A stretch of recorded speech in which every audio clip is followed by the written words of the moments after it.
नमस्कार बंधुरा बेंगली जंक्शने एक नतून भिडियो आपनादेर स्वागत जानानो होच्छे। এই ভিডিওটা আমি কলেজ রিলেটেড যেসব সমস্যাগুলো হবে আপনাকে অ্যাডমিশনের সময় সেই সমস্ত সমস্যার থেকে আপনাকে বাঁচানোর জন্য এই ভিডিওগুলো বানানো হচ্ছে, যার ফলে আপনার সময় এবং মানসিক চিন্তাটা অনেক পরিমাণ কমে যাবে। আসুন ভিডিওটা শুরু করা যাক। ভিডিওটা শুরু করার আগে একটাই কথা, সাবস্ক্রাইব বাটনটা প্রেস করে দেবেন। আজকের টপিক হচ্ছে ফিস পেমেন্ট। কলেজের ফিস পেমেন্ট আপনি দেখে শুনে ভেবেচিন্তে জিনিসগুলো করবেন। এই ফিস পেমেন্টগুলো আপনারা অফলাইন এবং অনলাইন দুটো মাধ্যমেই করতে পারেন। আজকের এই অবস্থায় আমি সবসময় বলবো আপনারা অফলাইন করার থেকে অনলাইন করার দিকে জোরটা বেশি দিন, তার ফলে আপনাকে যেতে আসতে খুব অসুবিধা হবে না। এবার দেখা যাক আপনি এটা কিভাবে করবেন। যে ফিস পেমেন্ট আপনি অনলাইনে ডেবিট কার্ড, ক্রেডিট কার্ড, আপনার নেট ব্যাঙ্কিংয়ের মাধ্যমে করতে পারেন, কিংবা ধরুন আপনি ফর্মটা ফিল আপ করছেন না, কোনো একটা সাইবার ক্যাফে বা কোনো যে মানুষটা আপনাদের পাড়ায় বা এরিয়াতে ফর্ম ফিল আপের কাজগুলো করে তার কাছে গেলেন, দাদা আমাকে ফর্মটা ফিল আপ করুন, সে ফর্ম ফিল আপ করে দেবে। সেখানে পেমেন্টটা উনি বলবেন যে আপনি আপনার কার্ড বা আপনি অফলাইনে পেমেন্ট করবেন নাকি আমি আমার তরফ থেকে পেমেন্ট করে দেবো, যার জন্য আপনাকে চার্জ দিতে হবে। যদি মনে করেন আপনি আপনার তথ্যগুলো যে কারোর সাথে শেয়ার না করতে চান, তাহলে আপনি বলবেন দাদা আপনি আমার হয়ে টাকাটা পেমেন্ট করে দিন।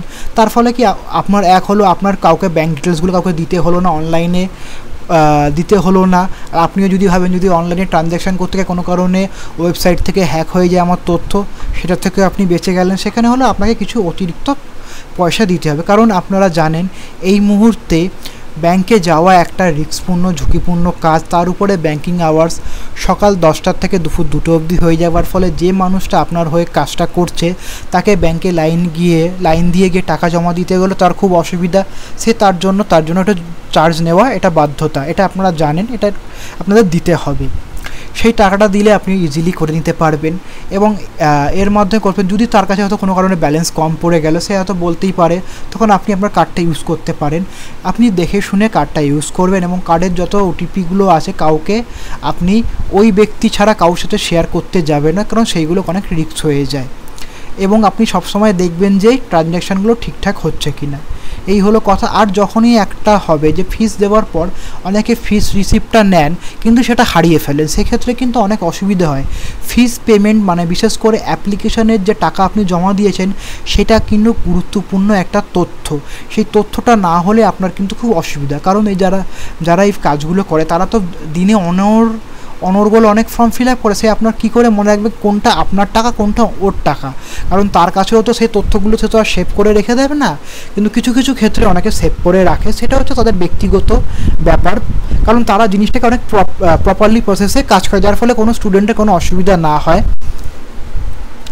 সেই হিসাবে উনি করে থাকেন। এই জিনিসগুলোকে সবসময় যত্ন করে রাখবেন। এবার ফিস পেমেন্টের ব্যাপারে আমি একটা গুরুত্বপূর্ণ জিনিস আপনাদের একটা ভিডিও আপলোড করে দেখাবো। সেখানে দেখাবো আপনারা যদি এয়ারটেলের গ্রাহক হন তাহলে আপনারা কোনো দুশ্চিন্তা ছাড়া আপনাদের এয়ারটেলের দেওয়া ডেবিট কার্ডের মাধ্যমে অনায়াসে সমস্ত কাজ করতে পারবেন। তাই এই ভিডিওটা দেখার পর ওই ভিডিওটার জন্য ওয়েট করুন। ওই ভিডিওটা আমি আপলোড করব কালকে, মানে গতকাল 26শে জুলাই আমাদের ইউটিউব চ্যানেলে আপলোড হবে। এটা হয়তো সকালে কিংবা বেলার দিকে হবে, সেটা আমি ঠিক বলতে পারছি না, কিন্তু ঠিক 26 তারিখ মানে রবিবার দিন আপনার আপলোড হয়ে যাবে। সেই ভিডিওটা দেখে নিলে আপনি বুঝে যাবেন যে কিভাবে আপনাকে একটা এয়ারটেলের ব্যাঙ্ক অ্যাকাউন্টের মাধ্যমে আপনি এইসব ট্রানজ্যাকশানগুলো খুব নিমিষের মধ্যে করতে পারবেন। তাহলে এই বলে আজকের মতন ভিডিওটা সমাপ্ত করছি। সবাই ভালো থাকুন, সবাই সুস্থ থাকুন।